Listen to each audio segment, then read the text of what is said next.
Hi, welcome back to Book Buzz with Jana Payne, a podcast where we talk about romance books, our current reads, and we also have the pleasure of sitting down with some of our favorite authors and chatting with them about their amazing books. I think one of the tropes that we've always mentioned and we like has to be... Well, let me ask you this, actually. What is your favorite trope? And let's see if we're on the same page. Some of my favorite tropes that definitely won't click for me: enemies to lovers, single parents, a small town a trope. No, right? We can trope. Okay, well, yeah. Second chance and age gap, forbidden romance. Those are definitely my one click. Well, mine, I think that's pretty... I think yours are similar to mine. I started getting into age gap a little bit after Gianna. So, but it's funny that you mentioned enemies to lovers first, because I feel like that's the one that catches our attention, like first, like the main trope that I think calls our name.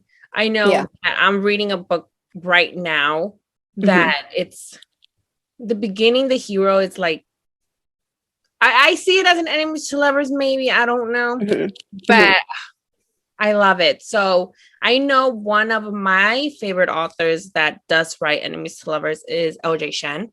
Yes. And she has written, I believe, like most of her books are enemies to lovers. Like they never, like her characters never like each other, which makes it so like sexy, steamy. They're very like suspenseful, because you're like, when are they gonna like bud and just get together? So it's such an honor to have the queen of our favorite trope today, Wallstreet USA Today bestselling author LJ Shen. Her books, like I've said, they're amazing. My first book of hers was The Kiss Thief. That enemies to lovers was phenomenal. And I know you're like, but Francesca, look, but I love her. I don't know why that heroine.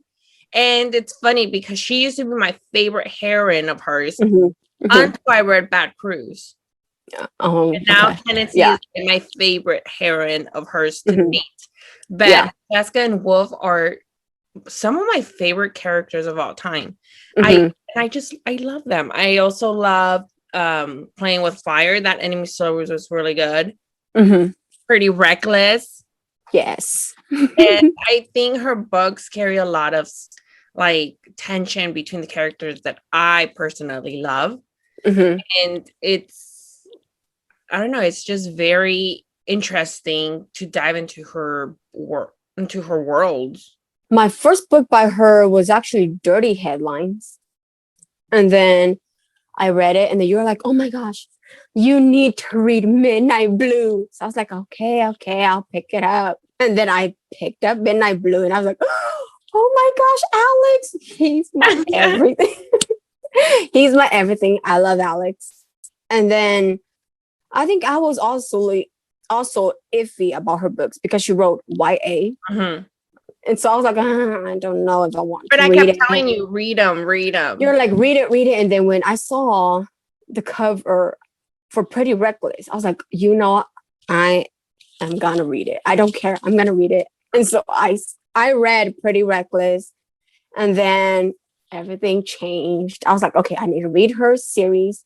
And so I went and read the Sinners of Saints series, and oh my gosh, I don't care what anyone say, Jamie is my favorite sinner.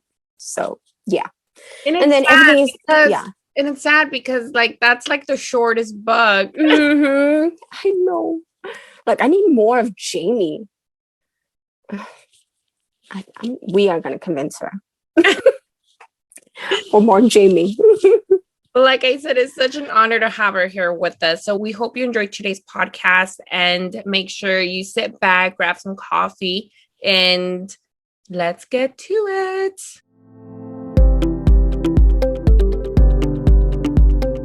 Thank you so much for joining us today. Like we were saying earlier, it's such an honor. We're like really nervous. It's such an honor to have you here with us because you're like one of our go-to authors no matter what. And thank you so much for being here. And how are you doing today? Thank you so much for having me. I'm actually extremely introverted, so I'm not like into doing podcasts and stuff like that, but I love you guys so, so much, and I so appreciate you. And I admire your art too, so I know what it feels like. So I'm really happy and excited to be here right now. Well, thank you so much. And it's, well, like Payne was saying earlier, she's like, I'm nervous. I was like, I'm right there with you. That is so funny. So I remember meeting you, man, but I always think to myself, I live in the same state as Pang. It makes no sense that we've never met, you know? Maybe next time I go down south. Yeah. But let's so we did have several questions for you, and we did want to start off with asking you a little bit of how when you decided that you wanted to be an author, because if we look at your book list, let me just start off by saying your books are phenomenal. Thank you for writing such amazing stories and heroes and characters that they're just so unforgettable. But how did you come up with a storyline that you're like, okay, I want to publish it? And then when you did publish, when did it hit you that you're like, okay, I'm officially an author? I think I always knew that I wanted to become an author because books were a source of great pleasure for me, even during really, really bad times, especially during bad times. And I wanted to be able to replicate the same emotion that I felt when I read a good book in other people, because we all go through so many things. And books are an escape, you know? I decided that I wanted to become an author before I had a really good idea. And this was how Tide was born. I don't regret anything. I don't regret writing Tide, even though looking back, sometimes I read it and I'm like, I would change this and this and this and this and this and this and this. And this. But I think, you have to start somewhere, like when you think about your teasers, your sketches, I'm sure you started, somewhere else and now you're here. So, but I don't think that, I think I started thinking of myself as an author after Sparrow. When it hit number 12 in the store, it was my second book. And I was like, okay, people are reading this. It's not just me. It's not just like, a handful of my friends. People are actually reading this. So I think that's when I thought, okay, I think I might be here for the long run. So since you did mention Thai, how did you come up with that idea? I am an MMA enthusiast. I used to be more, like I used to go to the UFC gym and I used to take jiu-jitsu. And I loved watching UFC. So for me, it was just like, when you think about like really cool, sexy professions, I think especially when you're younger, you're like, oh yeah, an MMA fighter. So, and I had a very basic idea and I just ran with it. I didn't, I was a pantser for a very long time. So that means that I always had to go back and kind of like figure out what I wanted to do now. I don't do that anymore, but Tide was just born from my need to write a book, and I kind of winged it. And I know your books a lot. It's like the way you write them, they're so unique. And I say unique because you build this world while we're reading in our heads too. It's like even the side characters you like, even though like they get you so like infuriated, but you're like, I like him. Like he was a good character. Like the towns you build, the high schools, everything. How much world building goes into you creating these stories? A ton. a ton. I think the more you taste success, the more you strive to be better, because you never want to be at a point where you're like, okay, I hit a plateau. Like, this is the best I ever did. I'm not going to do anything better. It's a frightening idea. So you become more obsessive with your work. And I think, if we talk about All Saints High, I literally like sketched an entire town, and I took Carlsbad as like a blueprint of Todos Santos. But then I also I went to like local high schools. That sounds really creepy. And I kind of like, I saw where everything is, because it's been like a hot minute since I went to high school. And like I hung out with like teenagers and I listened to them. And I kept on asking, like, what's the wildest thing that ever happened at a party, and then got really disappointed because it was never as awesome as what I had in mind. I was like, wow, they suck. Thank you. But like, you kind of like, you find yourself like transforming into the world that you write, just to make it genuine and authentic. And I can honestly say that while writing All Saints High, I was probably hanging out with like teenagers far more than I should have. Like, I'm happy everything is fine. So when you write a series, what do you find is more challenging, writing the first book or the subsequent novels? Always the first book. The first book is the world building. The first book is you establishing the personalities, the conflicts. I feel like the second book is always when you hit your stride. And if you look at my past books, you see like Raucous, the villain, Broken Night. It's always that book that is like, bam, that sticks with everyone. And that's because all the obsession and anxiety and sleepless nights and rewrite. I think I rewrote Pretty Reckless like 7 times, like completely, just because I wanted to get it right, Mm-hmm. So I definitely think book 1 is a pain in the butt. I don't like approaching book 1. I always know that it's going to be a pain in the butt. But then book 2, book 3, book 4, like by the time I got to Devon in the rig, I was like, I know what I'm doing. Hold my beer. I mean, literally, it's going to take me. So it took me 3 weeks.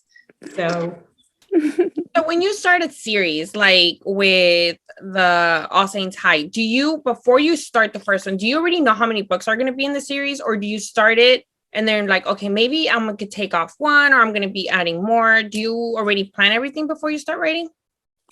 So yes. So with All Saints High, I knew the plot for the 3 books. Like mm-hmm. I knew the plots by heart. Like I knew what was going to happen with Vaughn before Pretty Reckless came out. Like I knew everything. So, but I did think, well, maybe I will write something about, Lev and Bailey. But at the same time, I didn't want to do it unless I had a really good storyline. And they never came to me. And I feel like I'm disappointing people, because a lot of the times people are like, why don't you write Lev and Bailey? And I was like, I know I wanna, but I don't want it to suck, I don't want it to suck either. Yeah. I love that. I love how you say that, because there are times where, forcing a story is just, it'll get people's hypes up to then not being. And it's also like, we've had authors here who say, I'm not going to publish something that I don't feel is the best. And I love that you said that. I do hope in the long run, like, in a near future, that does happen. I hope so too. I wanted to. They were amazing. I know. I wanted to happen. I love them both. I'm not ready to put to make any commitments before I have the synopsis. And I'm like, I know I'm going to be able to kill this, Mm-hmm. So do you write the synopsis first before you dive into the story? Or is it, because I know some authors do it after they finish writing the story? it really helps me to write the synopsis before I write, because the first time I did it was with Vicious. And every time I felt myself a little lost or unsure, I went back to the synopsis, which is not a lot of words. And I was like, oh yeah, that's right. He's a total a-hole. Oh, that's right. She's nice and elusive and blah, blah, blah. And I think it really grounds you. Mm-hmm. But the more time passes, the more I find myself feeling more anchored and more balanced when I write really detailed, like, plot lines, like what happens every chapter. And most of the time, like, I take a detour or two. Like, I never just, write it like, like A to Z, the way that I plan it. But I feel like when you have a lot of plot lines and when you want everything to be really tight, you really have to have, like, what I have here. No one's going to be able to see it because it's a podcast, but it's probably like 30 pages of, like, plot. So it really keeps me anchored. So I know every author is different, but what would you say is your most interesting writing quirk? Or, like, is there something that you do when you're writing? Like, what is something that that's interesting to you that you do while you're writing? Like, listening to music? Do you drink coffee? Okay, I gotcha. Okay, so I have really severe ADHD, which makes me a very boring writer because I have to have complete silence. The internet is turned off. Like, I don't have it. I flip my phone so I don't see the screen in case I have notifications. I think the one quirk that maybe is weird is that before I start writing, I have, like, a pin board with probably 50 to 100 Post-it notes with just random things about the book that make absolutely no sense to anyone else. So, like, every time, like, my husband gets into my office or, like, anyone else, they're like, what does that mean? Because, like, here I have, like, main squeeze, and main squeeze, like, it has nothing to do with the book is not about someone with a smoothie bar. So it's called main squeeze. But, like, just seeing this, we were like, shiny eyeballs. And, like, to me, it makes sense, To other people, they're like, Yeah. That's funny. I know, the past 2 years has been a little bit hectic, crazy with COVID and everything. Did that affect your writing style at all? That's a really good question. I think I am always in a state of existential crisis.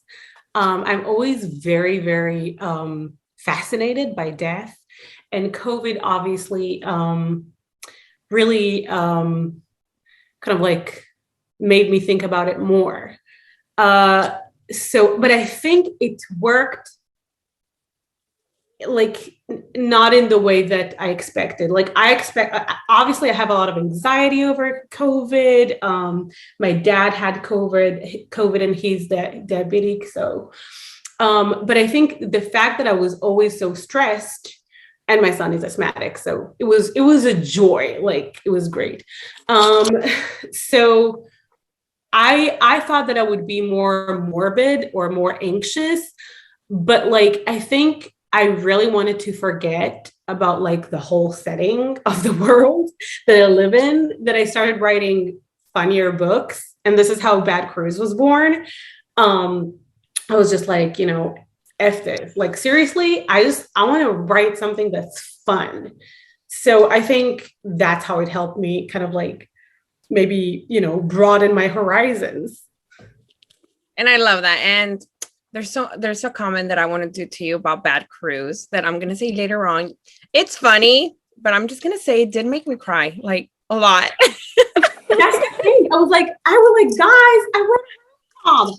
And it was like, oh my God, I cried so much. And I'm like, I think I did it wrong.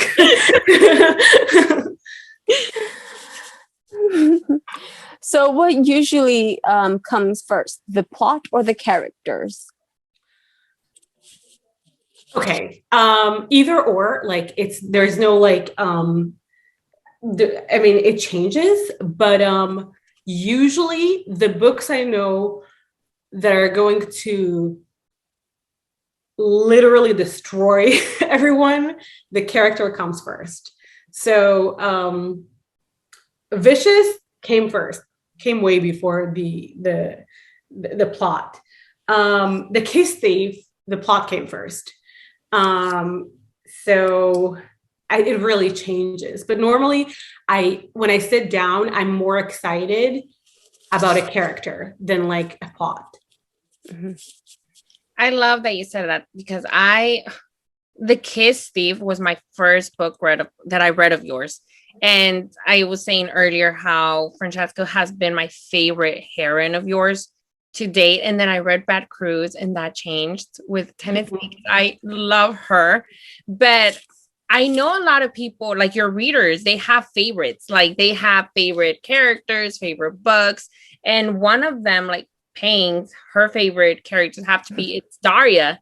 Right? Yeah. Mm-hmm. It's like, I know her main one is Daria. And I feel that like Pretty Reckless had a very interesting plot. Mm-hmm. And how did you come up with that sort of the beginning of that series and having Daria go through what she was going through? So I think in romance, normally the general concept is that the hero can get away with a lot of character flaws, whereas the heroine has quirks. You know, she's sweet and she's cute, and she has a few issues here and there, but overall, she's like the sweet, wholesome, person. And I think none of us are this person, we all have a dark side, and those of us who say that they don't are liars.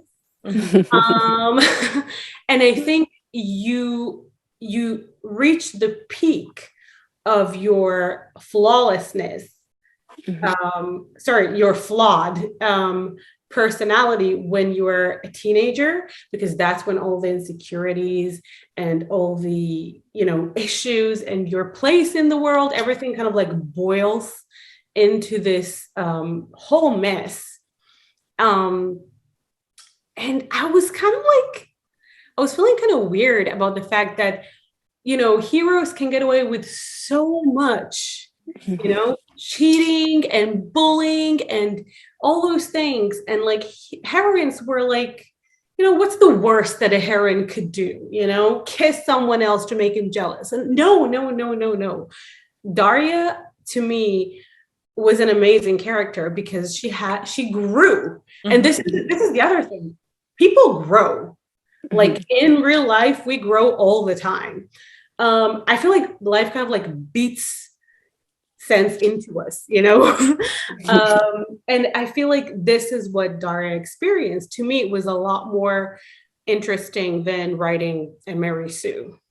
And also I knew that I was going to write Luna, and Luna had, her issues, obviously, but she was, at her core, she was very good. She was a very good person. And I knew that if I wrote like a really good heroine back to back, I would be like, oh, Well, I love Daria was a very interesting character because, you did write this. I don't want to call her a villain because I don't see her as the villain, but she was very hard-headed. She did stuff that she wasn't supposed to. But we also saw a side of her where it was like she was missing something and it hurt so much. There's this scene with her and Jamie that that scene, no matter how many times I reread the book, it still makes me cry. So, and it's funny because Jamie is like my favorite hero. He's like gold, which brings me to ask you, why is his book so short? Because he is amazing. First of all, I just to touch what you said, I agree. And I think we're not always at our best. And sometimes Dara wasn't her best version of herself. But yeah, I think growth is one of the most important things that you can show about a character. Okay, going back to Jamie.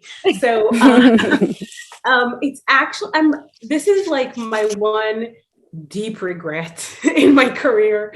It started off, it was a part of an anthology. I didn't really know what I was going to do with it. I was just kind of like, it was like a high school themed kind of like novella. And I started writing it. And as I was writing it, I was like, I really like these characters. They're really cool. I love hanging out with them. And because it was very short, Jamie couldn't be a total screw up. He had to be very level-headed, like the most mature guy out of the bunch. So, and I think it really, resonated with a lot of people. And then a lot of people were like, are you going to write a whole book? And I was like, well, but I told the story, like the story has been told. I will go back and like, okay, now I'm going to give you every single minute that they spend together, Who is your favorite from that series? Who's your favorite hero? Oh my God, it's so hard. It's hard. It's really hard. I'm sorry. Okay, Vicious is one thing because Vicious is always going to be like something completely different from everything else I've done because it made my career. Like it truly made my career. It opened, doors for me. It was after Vicious, a lot of things just started happening, So I feel very grateful for this book. We have a very special relationship. I love Trent and I love Dean in different ways. I think they're broken in different ways. It's very hard. I feel less connected to Jamie than all the other people because I spend less time writing him. And I always feel, again, this deep regret because he deserves more. He deserves more from me, Yes. So. There is a scene in Pretty Reckless where we get his point of view. And I have to say that was phenomenal. I loved that. And I actually loved how you wrote it, how on that series, we did get a chapter of the parents too. So we see what they're up to, how they are now. So that was very interesting and I loved it. And I love Jamie. He is like goals. And it's funny because we were talking about it earlier. He's that alpha, nice dad of the group. He's the one who's always like, okay, let's think about this. Let's plan this. While all the others is like, no, let's do it now. Let's do it. Yeah, it's always Vicious who comes out with a baseball bat. Yeah, I know. He's amazing. He's my big regret. The one that got away with only 100 pages. I seriously think you did a really good job because how Jamie's book was so small and thin, but you told his story. His story was actually very beautiful. That made us want more. So I think you did a phenomenal, amazing job on Jamie's side of the story, even though it's very short and we want more of him. But like Jan said, his scene with Daria in Pretty Reckless was so heart-touching. I seriously think he's dad goals out of all of the father. I think Jamie's obviously my number one. So besides that, yeah. Have there been any movie or TV show offers that they came to you? And if anyone would offer and ask you, would you do it? There have been. And I can't really say a lot about that. This is where it gets tricky for me. Yes, but I'm a good girl, and when I'm told not to say something, I don't say it. Well, now I'm intrigued. I'm really sorry. But hey, it's gonna be a nice surprise when you are able to say something. So we'll leave it at that. And all I'm gonna say is I'm gonna be like glued to your like social media for like until I see something. But you know what? I see this as just because I've had a few rounds of, things like that. I treat it as like an addition, like an actress. And I think it's a really healthy way of looking at it. Like, even when there are things that are happening, you kind of like, you get out of the audition and then you just forget about it. Because if you start thinking about it and asking for updates and stuff like that, I just feel like it's going to drive you mad, So the minute, like, no matter what happens, I'm just like, okay, I'm going to write, something else that people are just really want to, read and purchase. And, like, this is the way I channel my motivation. Yeah. So apart, like, I know you can't say anything and that's fine, but from all of your books, which one do you think would be like a good movie to be made? Not the one that I can't talk about. So let's talk about that. So because I don't have to talk about the one thing that I can talk about, in my humble opinion, The Kiss Thief would make a really great movie, in my opinion. But I never got any offers for it. But I just, it's the aesthetic, right? Like, sometimes you look at the Pinterest board and you're like, I would watch the hell out of that movie. And that's how I feel with The Kiss Thief. But yeah. There's something about that book that it's so perfect. It's perfection. I love it. I need to go message Hulu and like Netflix and be like, have you read this book? Have you read this book? I love this. I love it. I love it when I get tagged on Netflix Instagram when they're like, oh, what would you like to see adapted? And then like you get a notification. And I'm like, yes, I know, right? Wouldn't that be? So I know for me, like, Wolf was a character who I thought was very, not dark, but very alpha, but a little bit of dark in him.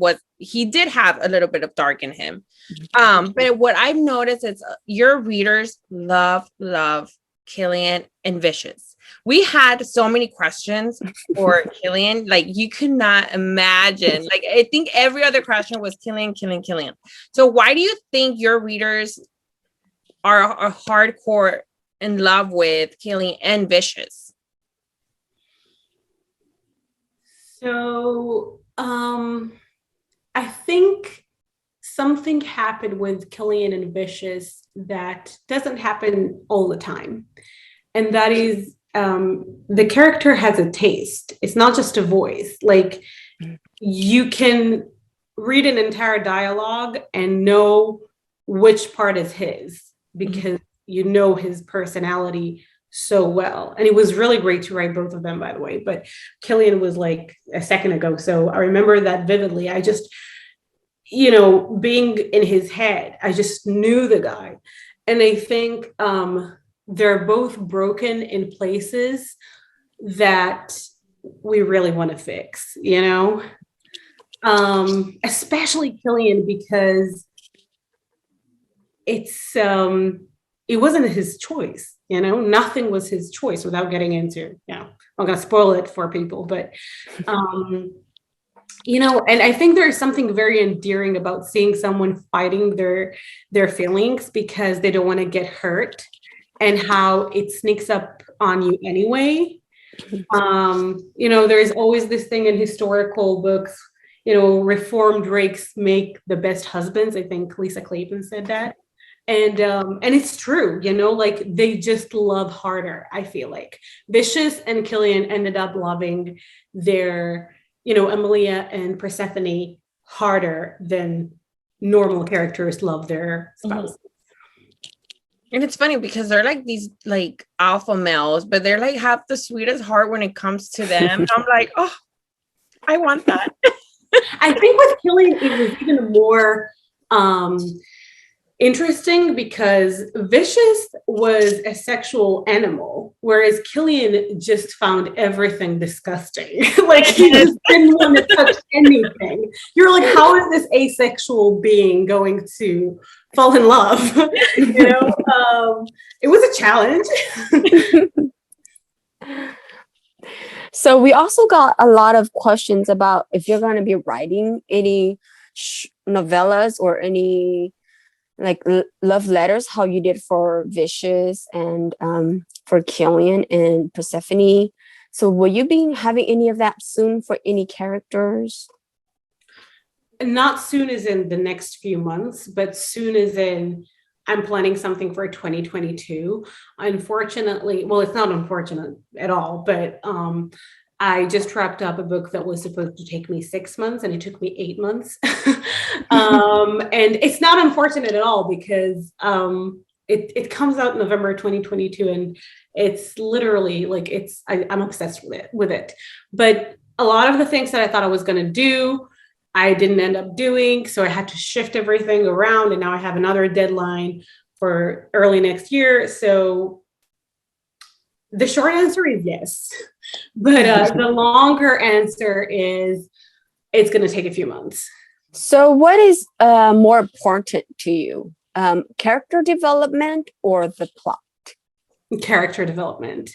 Because when you look at, so I read a lot of women's fiction and a lot of young adult books. Mm-hmm. And the thing I noticed that is reoccurring with all of the books that I found to be my all-time favorite was that it's always like you always remember the character.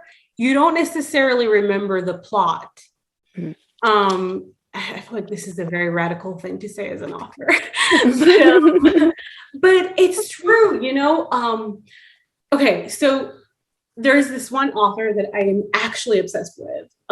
She's called Mary H.K. Choi, and she writes new adult, and she has a book called Emergency Contact. If you ask me what happened in that book, I would not be able to tell you, but I do remember that every time Sam and Penny met each other, I had butterflies. I was like, oh, and every time my husband, came to talk to me, I was like, don't talk to me right now. They're talking. They are talking. Can you not see that they're talking? So, and I think it's because they were so endearing. They were so insecure. They were so complex. The dialogue was so sharp. And that's, to me, that's what elevates a book from being great to being phenomenal. And that is all character development. It's not plot.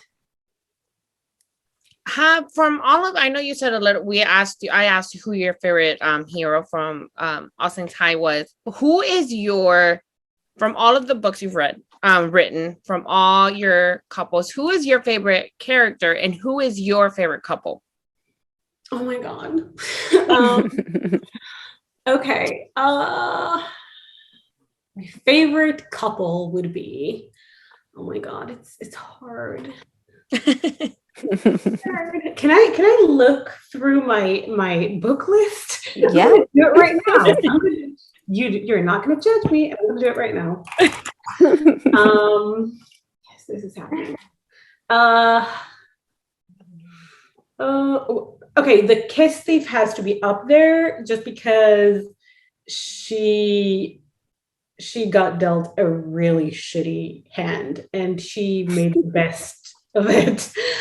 Playing with Fire because it was like friends to lovers. I don't usually write this trope. And I think a lot of people reacted to it. And when I released it, I loved them, but I didn't know what to expect from other people.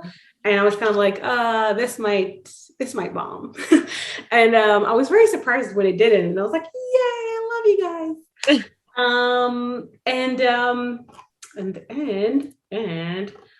And Pretty Reckless because I think Penn's capacity to understand and love Daria is not to be taken for granted. Mm-hmm. Yes. Yes. Agreed. So out of all your books, which one has been the most challenging for you to write and why? Pretty Reckless, because I felt the pressure and the weight of everyone's expectations pressing against my shoulders. I wanted it to be insanely good. I just came out of the Sinners of Saints series, which basically made my career. And I was extremely anxious. And so I think this book really scarred me for life. I did not sleep. It was like having a newborn. I did not sleep during that time. Other than that, the book that I just finished writing, that's coming out November 2022, I decided to do something very different, very angsty, very different. And it really made me look into my life and into my soul, and I just felt the character's pain, and there was a lot of pain there. So these are the two books that I was like, someone please do this for me. And I think it's funny how you say that, because your characters always make me cry. I mean, like, your books always make me cry. And like Playing with Fire I loved it, but my heart hurt for her so much. I was like, oh. Thank you. It was, you know what? Sometimes I look at like celebrities, beautiful celebrities, and think, oh, it's gonna suck when she grows old, because losing this beauty is like the worst thing that could happen to you when you have it and you take it for granted. And that's how like Grace's story, had started, because it was like, what happens if you're young and you have everything and and it happens anyway, yeah. I love that. All right. So we do want to talk about Bad Cruz. We're not going to do any spoilers, but you did talk a little bit about how, you wrote that because you wanted a little bit something more fun, especially with everything that was going on. How was it coming up with this story? Because you say rom-com. It is a rom-com because it's funny. Like, there were some scenes where I was like cracking up, but there's also some topics on there where it hurts your heart and you're like, oh my gosh, like, I just want to jump in there and protect her. And so how did you come up with this plot and these characters? Because even the side characters, they made the story very, very whole. Okay, so to me, it was a rom-com. Like, writing it, I was like, oh, this is gonna be fun. But obviously, when you deal with writing a single mother, especially in a small town, in a small conservative town, there are struggles, and especially, and I think there's like a mob mentality in small towns that I really don't like. I live in a very big city, so I'm not a huge fan of certain behaviors. So I think I accidentally took it to the next step with her challenges, But I think when you write a book, you always think about the worst case scenario, right? Like, you take it to the extreme. Like, what could happen in real life that is extreme? And this is where it took me. And I think, we don't really talk about, I mean, there are a lot of like single parent, books out there. And I'm not saying mine is different from everyone else's, but I think it's very, not all of people are talking about how difficult it is to be a single parent. Mm-hmm. So that was something that I kind of like dove into. So how many books are you going to be releasing in 2022 and 2023? Have you already have those lined up? So 2022, I am done writing 3 books. I don't know if there will be a 4th, to be honest.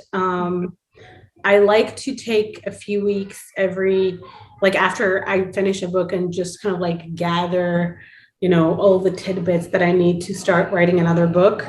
And it doesn't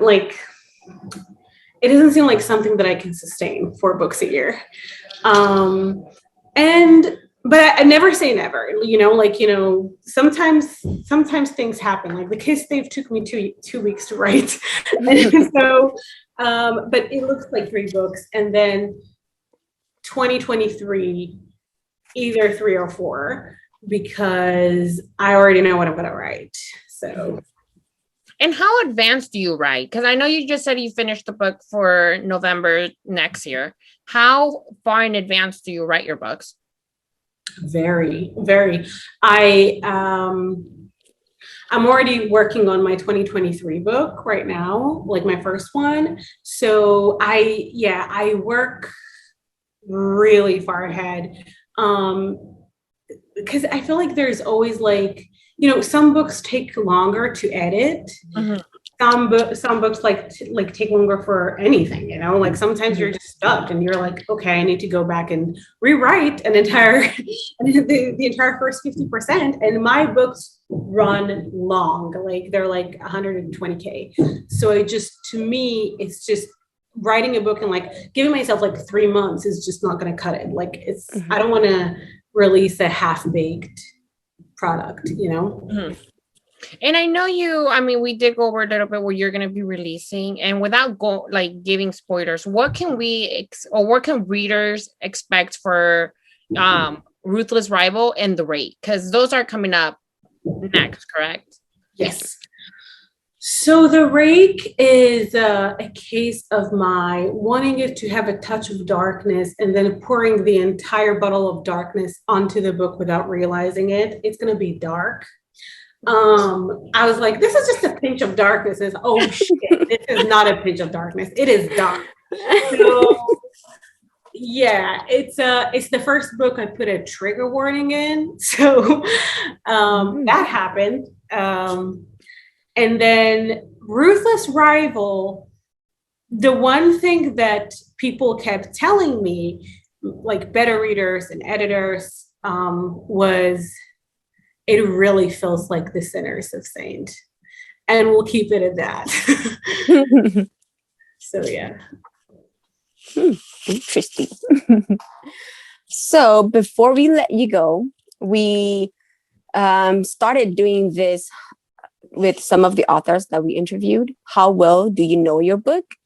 And so we went on Goodreads and pick out some quotes. Oh my God! This is going to be so embarrassing. And see if you know which book it's from.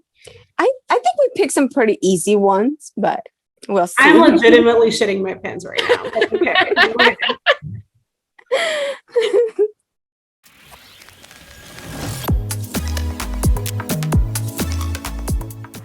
The first one.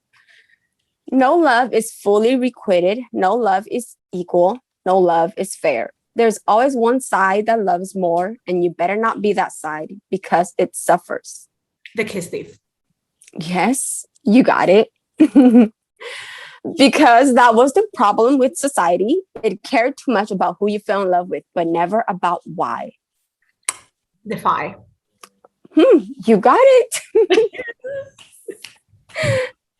Okay, he gave me lies and I ate them from the palm of his hand. He gave me lies and for him, I closed my eyes. Pharaoh. Wow.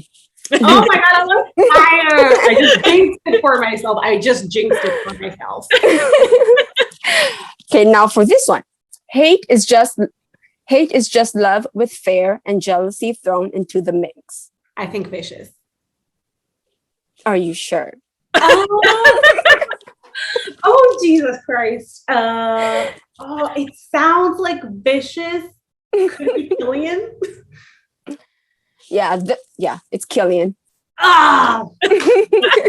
See, I told you I jinxed myself. The minute I said I was on fire, someone came with a bucket of ice and threw it on me. Okay.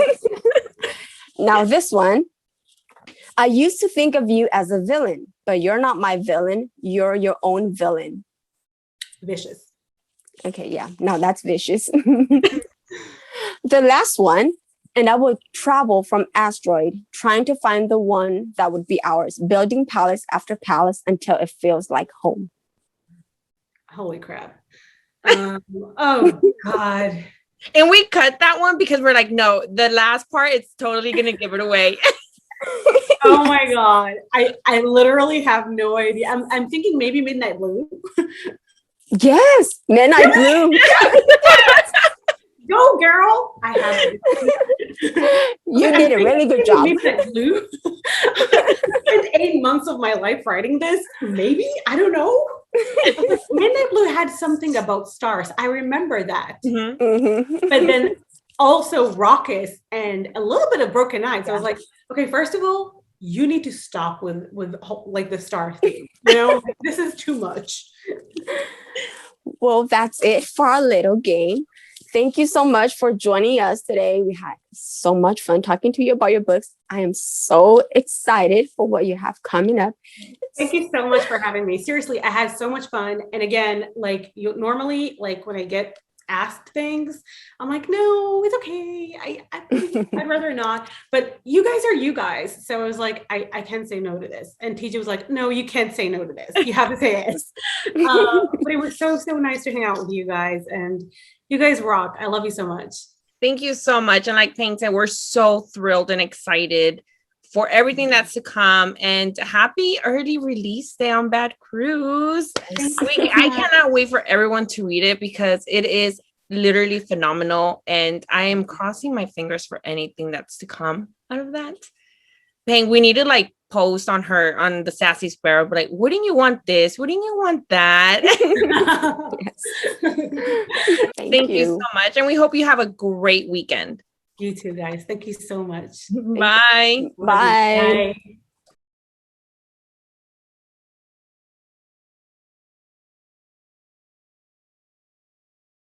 Thank you so much, Lee, for joining us today. It was such an honor and a pleasure. And I'm so excited for everyone to read Bad Cruz. I love that book.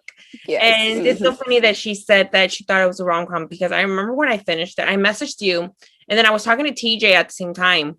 And she asked me something and I was like, dude, I legit bawled my eyes out. And she's like, I know, right? I was like, it hurts, but it's phenomenal. Yes. I loved it. Tennessee is seriously my favorite heroine to date. Yes. So I cannot wait for everyone to pick this up. And now I literally want to go back and reread all her books. I want to reread Kiss Steve, Vicious, The Villain, Midnight Blue. Yesterday when we were looking for quotes, I really like I want to reread Midnight Blue. I know. So it's such an honor to have her here. And I look forward and I am so excited for everything that's to come for next year and the year after that. So make sure you guys are following her on Instagram and that you join her Sassy Sparrow group on Facebook because I know she adds a lot of little teasers on there that you guys do not want to miss. We are going to link her Instagram and her Facebook page on our YouTube description. We'll also add it on our Instagram. So make sure you're following us there and make sure you're following her. Her Instagram handle is author LJ Shen. So make sure you follow her, keep up with everything that's to come. You don't want to miss it. And we do want to announce that we're doing a Bad Cruz signed paperback giveaway. We are going to post it tomorrow on our Instagram. So make sure you check that out. And it is unfortunately a USA giveaway only. We are going to have more for international readers as well. But for this one, it's just going to be for the US. So make sure you go to our Instagram at BookBuzz Podcast to enter. We are going to add all the information on there tomorrow. But if you guys have any questions, just let us know. I know we mentioned last week how we were going to have after Monica's, we were going to have 2 more interviews, which was going to be LJ Shen and 1 more. We might be having another one. And we don't want to say anything right now until we have everything confirmed, but be on the lookout for that because it's very exciting. And if you guys have any questions, just let us know. Send us a message on Instagram or our email, and we'll see you guys next week. Bye. Bye.